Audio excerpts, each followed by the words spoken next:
A whopping 60,000 chainsaws have been recalled in the last 2 months, and you might own one.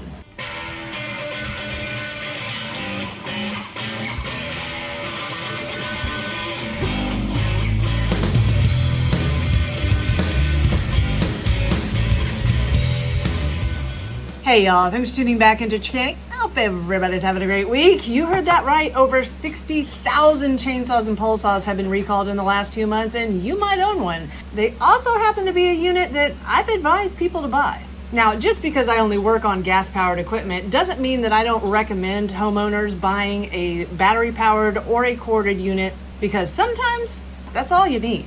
Especially when it comes to pole saws, you're only going to trim limbs every once in a while. If you have a gas-powered unit, it's just going to sit there, everything's going to rot, and you're going to end up having to repair it before you use it the next time. So having a battery-powered or corded pole saw is not a bad idea. You pretty much know it's going to work every time you go to use it. But maybe not these ones, because some of the largest suppliers for battery and corded power equipment have recalled everything. So let's get into it and find out if you have one of those units.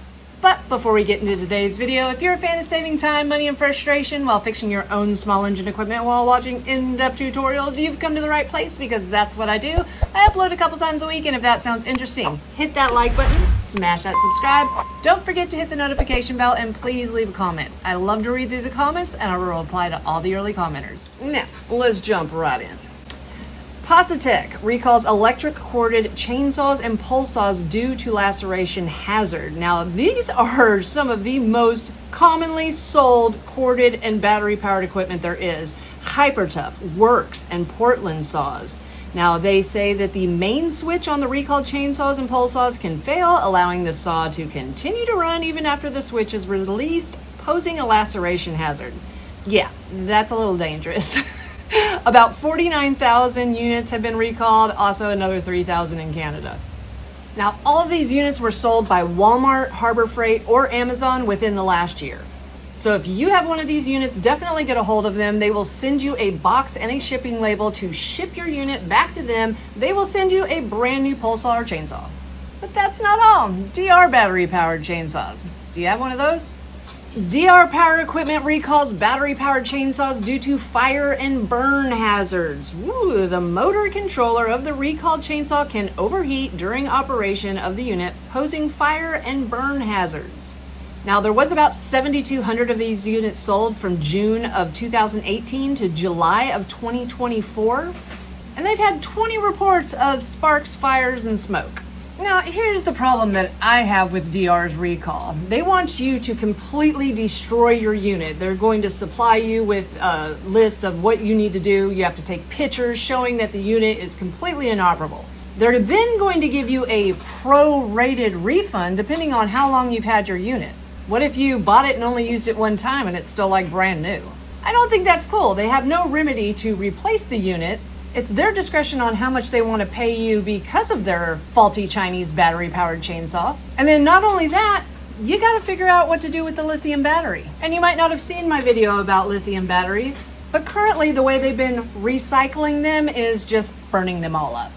So that's over 7,000 lithium batteries that are either going to go into our landfills or be burned up at a recycling center.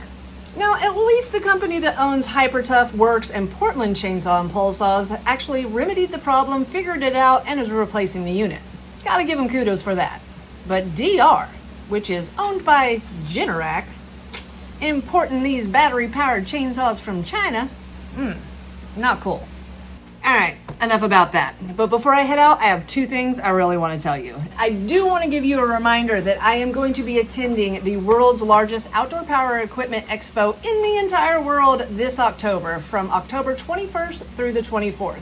And if you would like to go, you can get your tickets right now, half off, at the link I put in the description box below, or by using the promo code Chickanic. Now, last year, over 24,000 people attended from all over the world. They display over 1,100 exhibits and even have a concert with Big and Rich and Gretchen Wilson. While I'm there, I'm going to be doing meet and greets all 3 days. I set up a meet and greet at the Ethanol Shield booth at 10:30 on Thursday. I'll also be doing a speaking engagement at 4 o'clock on Thursday. And the rest of the time, I'll be walking around all over the place. So if you see me, definitely stop and say hello. So if you want to come, save the date, put it on your calendar. Use the link that I put in the description box below, or if you find it yourself, make sure to use the promo code Chickanic so I can get you half off. And last but not least, I have to give everybody a huge thanks. We just flew past 700,000 subscribers. Y'all, we are a movement. I know some of y'all are new here. You don't know what we've done in the past, but these huge corporations, they're watching these videos. They are reading your comments. And because of us, they're making changes, which is awesome. It's crazy to me that we have turned this tiny little workbench in Arkansas into a learning station, hopefully giving people confidence to repair their own small engine equipment. But without every single one of you, I couldn't do this. So once again, thank you very much. Now, in the last 3 weeks, 75,000 of you have joined us. And most of those have been from these short videos that I'm making. Now, why have you been seeing so many shorts? It's because it's been 100 degrees in the shop and it's really hard to get my work done and film at the same time. And realistically, everything that's been coming in the shop is something I made a video on and it's just not that interesting. But for those of you that are new, I'm getting a lot of questions on those shorts, like why didn't you change the oil? Why didn't you change the plug? Now, every single short that you're seeing is from a full-length video repair tutorial that I've made a long time ago. What I figured is that there's a lot of good hints in those videos that people might never see because they don't go through all my old videos. And my hope is that somebody will find something that helps them fix their piece of equipment. They'll click on the full-length video, and maybe it'll save them some time, money, and frustration in the future. So guys, thanks again for tuning into Chickanic. If you find yourself coming back over and over again, think about hitting that subscribe button. And if you ain't tired of me yet, check this video out right here.